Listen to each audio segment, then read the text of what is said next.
ายุหยิบคายหยิบคายเนี่ยอมแล้วก็คายเนี่ยน่ะ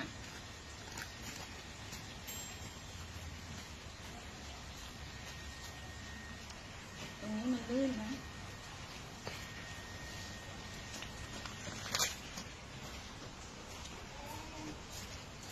พี่เสบ้ามานอนเล่นนี่มาไปแล้วไม่กินมะละกอยาย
ทำไมอ่ะพี่สายฟ้า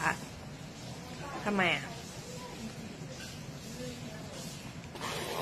ไม่เล่นแล้วไม่เล่น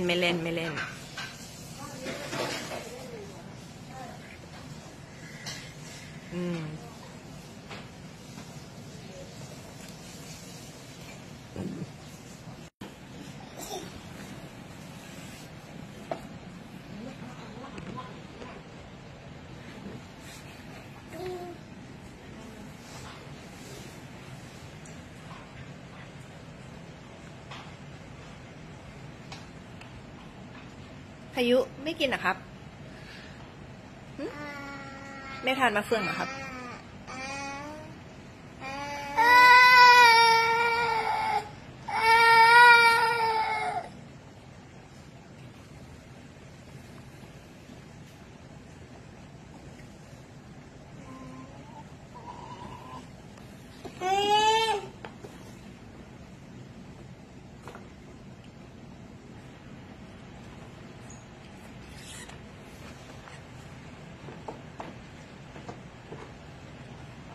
สายฟ้า